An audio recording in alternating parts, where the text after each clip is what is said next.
एक समय की बात है, किसी राज्य में एक राजा राज्य करता था जो बड़ शक्य स्वभाव का था। वह अक्सर भेष बदलकर अपनी प्रजा के घरों के आसपास इसलिए चक्कर लगाता कि वह सुन सके कि प्रजा उसके बारे में क्या सोचती है। समय कठिन था तो राजा को यह संदेह रहता था कि कहीं उसके विरुद्ध तख्ता पलटने के लिए कोई योजना तो नहीं बनाई जा रही है। एक दिन जब वह एक साधारण से परिवार के घर के पास से गुजरा तो देखा कि 3 युवती बहनें अपने बरामदे में बैठी दिल की बातें कर रही हैं। वह छिपकर सुनने लगा। सबसे बड़ी बहन कह रही थी, यदि मेरा ब्याह राजा के खानसामे से हो जाता तो मैं एक दिन में इतनी रोटियां बनवा देती कि सारे महल के लोग 1 साल तक खाते रह जाते। उस सजीले खानसामा पर सचमुच मेरा दिल आ गया है। मंझली ने कहा, अगर राजा के नौजवान कलवार से मैं ब्याह दी जाऊं तो ऐसी शराब बना दूं कि 1 गिलास पीकर ही सारा दरबार मस्त हो जाए। अब सबसे छोटी बहन की बारी थी। वह अभी तक चुपचाप बैठी थी। दोनों बड़ी बहनों ने उसे छेड़ते हुए पूछा, तू भी तो बता, तू किससे ब्याह रचाना चाहती है?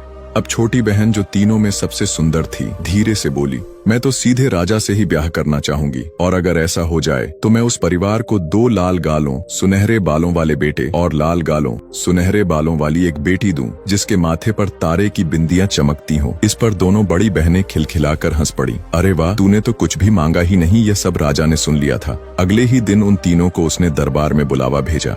लड़कियां घबरा गईं क्योंकि उन दिनों हर किसी को शक की निगाहों से देखा जाता। किसी के साथ कुछ भी हो सकता था। तीनों डर से कांपते हुए दरबार में पहुंची। उन्हें देख राजा ने कहा, डरो नहीं, बस मुझे यह बताओ कि कल शाम अपने बरामदे में बैठी तुम तीनों क्या क्या बातें कर रही थीं? ये सुनकर बहनें अचकचा गई। लड़कियों ने कहा, कुछ भी नहीं महाराज, हम तो कुछ भी नहीं कह रहे थे।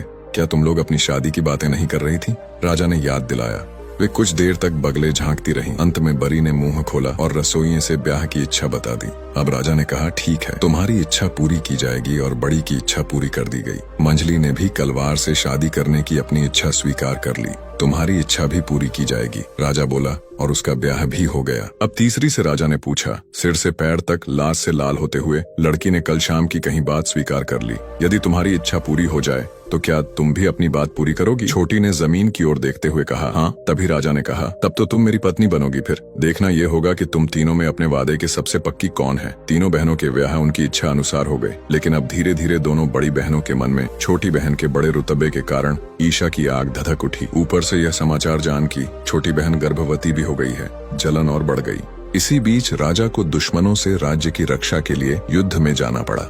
जाते हुए उसने अपनी पत्नी को उसका वादा याद दिलाया और युद्ध के लिए विदा ली। गर्भवती बहन की निगरानी उसकी बड़ी बहनों के सुपुर्द कर दी गई। जब राजा युद्ध में फंसा हुआ था, उन्हीं दिनों रानी ने लाल गालों सुनहरे बालों वाले एक पुत्र को जन्म दिया। अब बड़ी और मंझली को कैसा लगा होगा। वे बच्चे को उठा ले गई और उसकी जगह एक बंदर का बच्चा रख दिया। राजा का बेटा को एक बूढ़ी कुटनी को दे दिया गया कि वह उसे नदी में डूबने के लिए फेंक आए। कुटनी बच्चे को कंबल में लपेट टोकरी में रख नदी पर ले गई और पुल पर चढ़कर टोकरी नदी में उछाल दी। टोकरी पानी में बह चली। जल्दी ही उसे एक केवट ने देखा और टोकरी का पीछा अपनी नाव से किया। उसमें एक सुंदर नवजात शिशु को देखकर वह उसे अपने घर ले गया और पालने के लिए अपनी पत्नी को दे दिया। उधर राजा के पास युद्ध के मैदान में ही खबर भेज दी गई कि रानी ने लाल गालों सुनहरे बालों वाले बच्चे को नहीं बल्कि एक बंदर को जन्म दिया है। अब उसका क्या किया जाए? राजा ने तुरंत दूत भेजकर कहलवाया, बंदर ही सही, रानी ने जन्म दिया है, उनकी देखभाल में कोई कमी नहीं रहनी चाहिए। युद्ध समाप्त हुआ। राजा अपनी राजधानी लौटे। पत्नी के प्रति उसका प्यार खत्म तो नहीं हुआ था, परंतु वह पहले सी बात न रही। रानी ने अपना वादा जो पूरा नहीं किया था। भाग्य की लीला, रानी फिर से गर्भवती हुई। राजा को आशा बंधी कि इस बार सब शुभ होगा। उधर केवट के घर में राजकुमार पल रहा था। एक दिन नाव वाले ने ध्यान से देखने पर पाया कि बच्चे के बालों के बीच में सोने की लट है। उसने अपनी घरवाली से कहा, इसके बाल तो देखो, यह एक लट तो बिल्कुल सोने की लगती है। पत्नी ने भी ध्यान से देखा और हाँ में हाँ मिलाती हुई बोली, सोने जैसी नहीं, यह तो बिल्कुल सोने की ही है। उन लोगों ने बालों की वह लट काटी और सुनार के पास ले गए। सुनार ने लौट को कांटों पर तोला और सोने का एक सिक्का उन्हें देकर बाल रख लिए। अब हर 2-4 दिन पर केवट और उसकी पत्नी बच्चे के बालों की वह सुनहरी लट काटते और सुनार को बेच देते। धीरे धीरे वे धनवान हो गए। इधर राजा को अपनी गर्भवती पत्नी को छोड़कर फिर लड़ाई पर जाना पड़ा। रानी को एक बार फिर राजा ने उसका वादा याद दिलाया और सीमाएं संभालने चल पड़ा। इस बार भी रानी ने लाल गालों सुनहरे बालों वाला बेटा जन्म दी। बहनों ने इस बार एक रानी के पास एक पिल्ले दिया और बच्चे को फिर उसी बुढ़िया को दे दिया। उसने बच्चे को पिछली बार की तरह नदी में उछाल कर फेंक दिया। संयोग ऐसा कि इस बार फिर टोकरी उसी केवट ने देखी। सुनहरे बालों वाले शिशु को देखकर वह बहुत खुश हो गया। उसे लगा कि अब उसकी आमदनी दी हो जाएगी। युद्ध क्षेत्र में राजा के पास उसकी बड़ी सालियों ने खबर भेज दी, महाराज रानी ने इस बार एक पिल्ले को जन्म दिया है, आप क्या आज्ञा है। राजा का उत्तर आया, रानी ने जो भी जना हो उसकी और मेरी पत्नी की देखभाल में कोई कसर नहीं रहनी चाहिए। बड़े उदास मन से राजा युद्ध के मैदान से वापस आया। उसका पत्नी प्रेम सच्चा था। उसे पूरी आशा थी कि तीसरी बार सब कुछ कुशल और शुभ होगा। अब इसे भाग्य का खेल ही कहेंगे कि जब रानी तीसरी बार गर्भवती हुई तब राजा को फिर युद्ध भूमि में जाना पड़ा। युद्ध किए बिना चल नहीं सकता था। जाने से पहले वह अपनी पत्नी के पास गया और गंभीरता से बोला, मुझे विदा दो प्रिय, तुम मुझे लाल गालों सुनहरे बालों वाले 2 बेटे न दे पाई। इस बार अपना वादा याद रखने की कोशिश करना कि माथे पर सितारे की बिंदिया वाली बिटिया दे सको। प्रसव का समय आया। लाल गालों सुनहरे बालों और माथे पर सितारे जैसी चमकती बिंदिया वाली बिटिया ने जन्म लिया। उधर बुढ़िया कंबल और टोकरी लिए तैयार बैठी थी। वह तुरंत ही उसे नदी में फेंक आई। बड़ी बहनों ने एक छोटा बाघ का बच्चा रानी के बगल में लिटा दिया। राजा को खबर भेजी और पूछा, अब आगे क्या करना है। इस बार राजा का जवाब आया, चाहे जो करो बस इतना जरूर करो कि अब मैं महल में अपनी पत्नी को कभी न देखूं।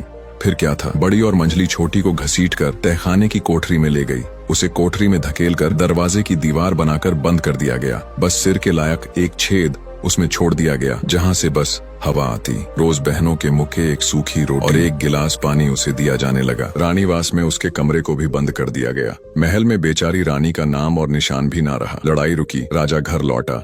ना तो उसने रानी के बारे में कुछ पूछा और ना ही उसे किसी ने बताया। महल को मानो उदासी ने घेर लिया।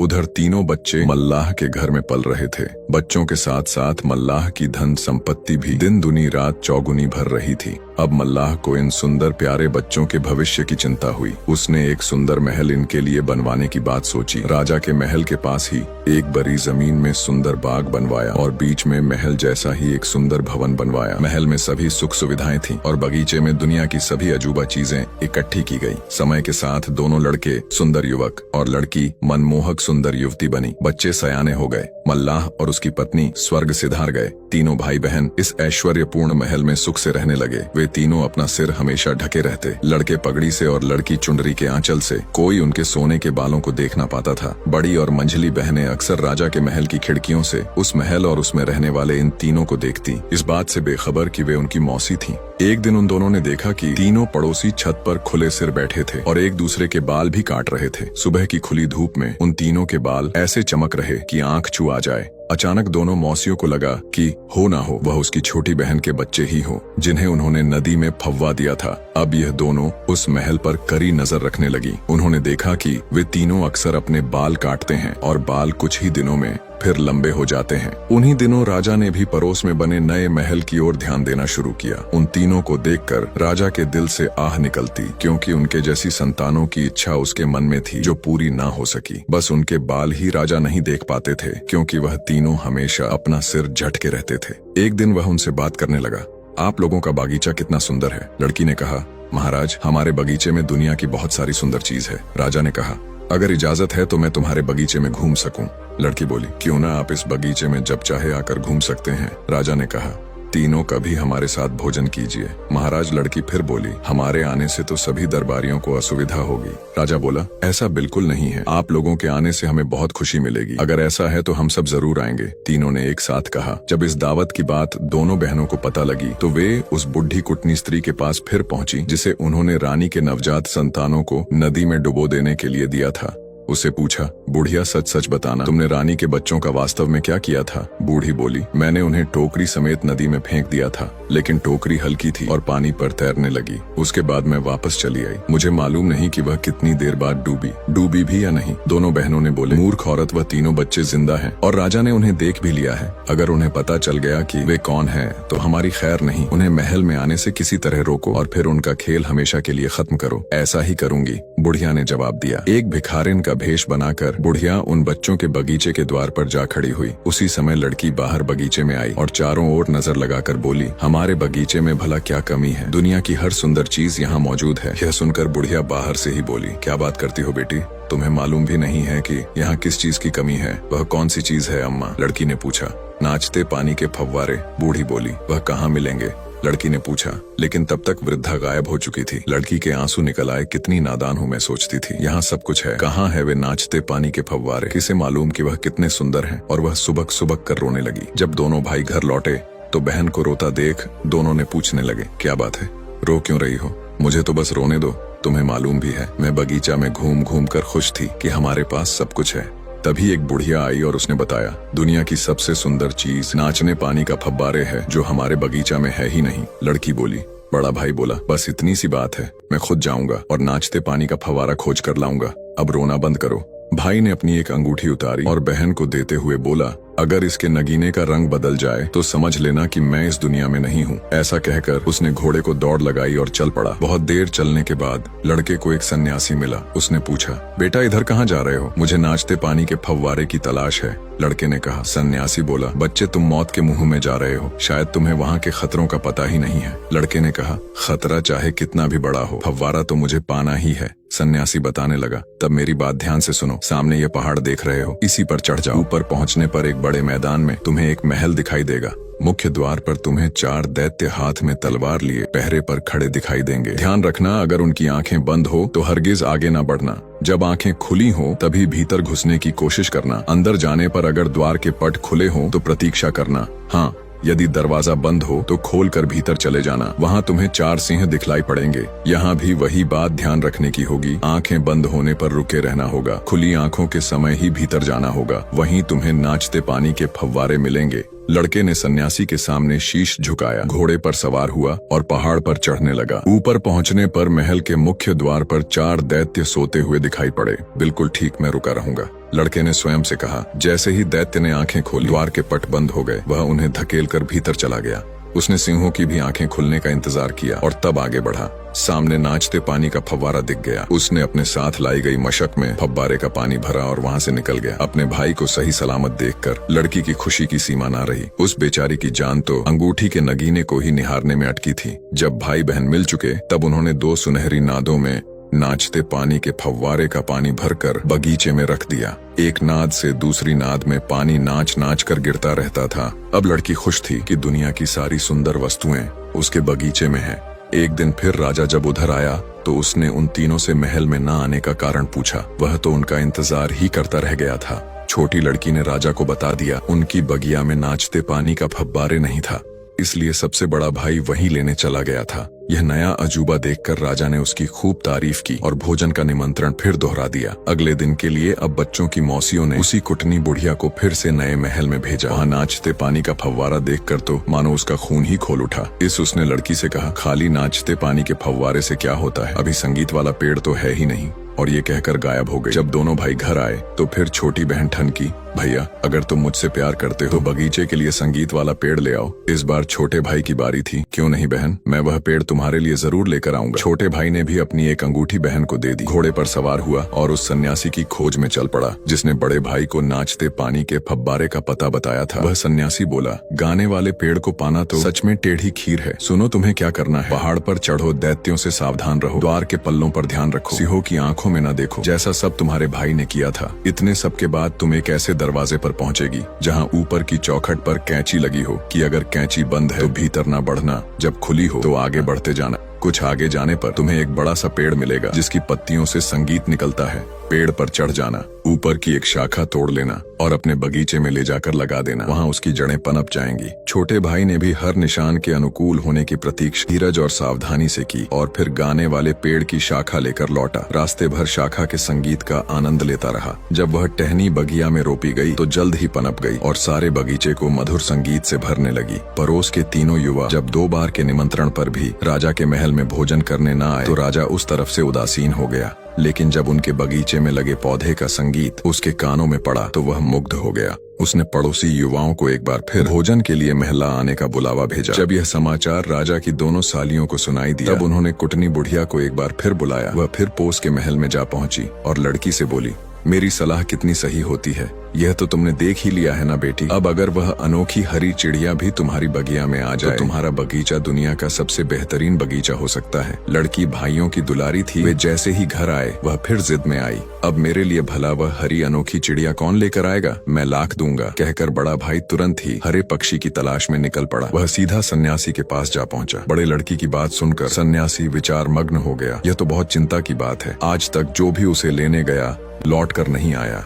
लेकिन भाग्य को भला कौन डाल सकता है। तुम इस पर्वत पर जाओ, वहाँ महल के साथ साथ ही एक बगीचा है जिसमें संगमरमर की तमाम मूर्तियाँ लगी हैं। ये सब उन्हीं वीरों की है जो हरे पक्षी को लेने आए थे। उस बाग में उड़ने चकने वाली तो सैकड़ों चिड़ियां हैं, पर मनुष्य की तरह बोलने वाला अनोखा हरा पाखी केवल एक ही है। वह सचमुच अनोखा है। वह तुमसे बात करेगा, पर तुम सावधान रहना, जवाब एकदम मत देना, वह चाहे कुछ भी कह रहे। नौजवान लड़का बगीचे तक सुरक्षित पहुँच गया। वहाँ अनेक मूर्तियां सजी थीं। सहसा एक हरा पक्षी आकर युवा के कंधे पर बैठ गया और बोला, तो तुम भी आ ही गए। तुम सोचते हो मुझे पकड़ लोगे। यह तुम्हारी भूल है प्यारे जवान। तुम्हारी मौसियों ने तुम्हें यहाँ मरने के लिए भेजा है। उन्होंने तुम्हारी माँ को जिंदा दीवार के पीछे चुनवा दिया है। मेरी माँ जिंदा दीवार में चिनाई गई है। नौजवान चिल्ला पड़ा और तुरंत पत्थर की मूर्ति बन गया। उधर बहन लगातार अंगूठी पर निगाह लगाए बैठी थी। नगीने का रंग बदलते ही वह घबराकर बोली, कोई उसे बचाओ, हमारा भाई मर रहा है। ये जब छोटे भाई ने सुना तो वह तुरंत घोड़े पर सवार होकर भाई की मदद को चल पड़ा। वह भी पहाड़ के ऊपर महल के बगीचे तक पहुंच गया। उसे देखते ही अनोखा हरा पक्षी बोला, तुम्हारी जिंदा माँ दीवार में चिनी हुई है। क्या मेरी जिंदा माँ दीवार में? और पलक झपकते ही वह भी सफेद संगमरमर की मूर्ति बन गया। बहन हर समय छोटे भाई की अंगूठी ही देखती रहती थी। उसने देखा नगीना काला पड़ रहा है। वह ना तो परेशान हुई ना घबराई। जल्दी से घुड़सवारी के मर्दानी कपड़े पहने, सबसे तेज चलने वाला घोड़ा लिया और चल पड़ी। वह भी पहाड़ की तलहटी में डेरा लगाए उसी सन्यासी के पास जा पहुंची जिसने भाइयों की सहायता की थी। सन्यासी ने बहन को भी सावधान किया, बहुत सावधान रहने की जरूरत है। जैसे ही पाखी से बात करने को मुंह खोलो, मूर्ति बन जाओगी तो मुंह मत खोलना। कोशिश करना कि पक्षी का एक पर निकाल लो। उसे नाचने वाले पानी के फव्वारे के पानी से गीला करके मूर्तियों को उसे छूना। जब हरे पाखी ने लड़की को वीर पुरुष वेश में देखा तो उसके कंधे पर आ बैठा और बोला, तो अब तुम भी आ गई। तुम हाल भी अपने भाइयों जैसा ही होगा। देख रही हो ना इन दोनों को, अब तुम्हें मिलाकर 3 हो जाएंगे। पिता लड़ाई के मैदान में, माँ जेल में दीवार के पीछे चिनी हुई, रोज अपनी बहनों से मुके खाती हुई। लड़की चुपचाप सुनती रही। आखिरकार बोलते बोलते पक्षी थक गया। वह लड़की के कंधे से उड़ने ही वाला था कि लड़की ने लपक कर उसे पकड़ लिया। उसकी डेने में से एक पंख उखाड़कर उसे फव्वार के पानी में भिगोकर अपने दोनों भाइयों को उससे सहला दिया। दोनों भाई ऐसे चैतन्य हुए मानो गहरी नींद से जागे हों। अब इन तीनों से मिलकर बगीचे की सभी मूर्तियों को गीले पंख से सहला। देखते देखते राजकुमारों, योद्धाओं, अमीरों का एक दस्ता ही बगीचे में खड़ा हो गया। अनोखा हरा पक्षी चुपचाप पेड़ पर जा बैठा और पिंजरे में बंद कर लिया गया। सभी एक दल बनाकर पहाड़ के महल से नीचे चल पड़े और देखते ही देखते महल गायब हो गया। नीचे पहुंचने पर जब तीनों अपने नए साथियों के संग अपने महल में पहुंचे तो राजा के महल से मौसियों ने भी यह नजारा देखा। नाचते पानी के फव्वारे और संगीत सुनाने वाले पेड़ के बगीचे में मानो जलसा हो रहा था। उनका कलेजा धक से रह गया। वहाँ तो छोटा मोटा आनंद मेला सा चल रहा था। अब राजा ने पूरे दल को ही अपने महल में भोज के लिए निश्चय किया। राजा के भोज में सभी लोग आए। बहन अनोखे हरे पाखी को अपने कंधे पर बिठा कर ले आई थी। जब सभी बैठ गए तब पाखी की आवाज गूंजी, अभी एक की कमी है। भवन में सन्नाटा छा गया। राजा ने ध्यान से सभी परिजनों पर नजर दौड़ाई कि भला कौन नहीं आया, और उधर पाखी लगातार बोल रहा था, अभी एक कम है, अभी एक कम है। किसी को कुछ समझ में नहीं रहा था कि अब किसे बुलाया जाए। सहसा तीनों नौजवान बोले, महाराज, क्या वह दीवारों में छीनी हुई तहखाने में रानी तो नहीं है?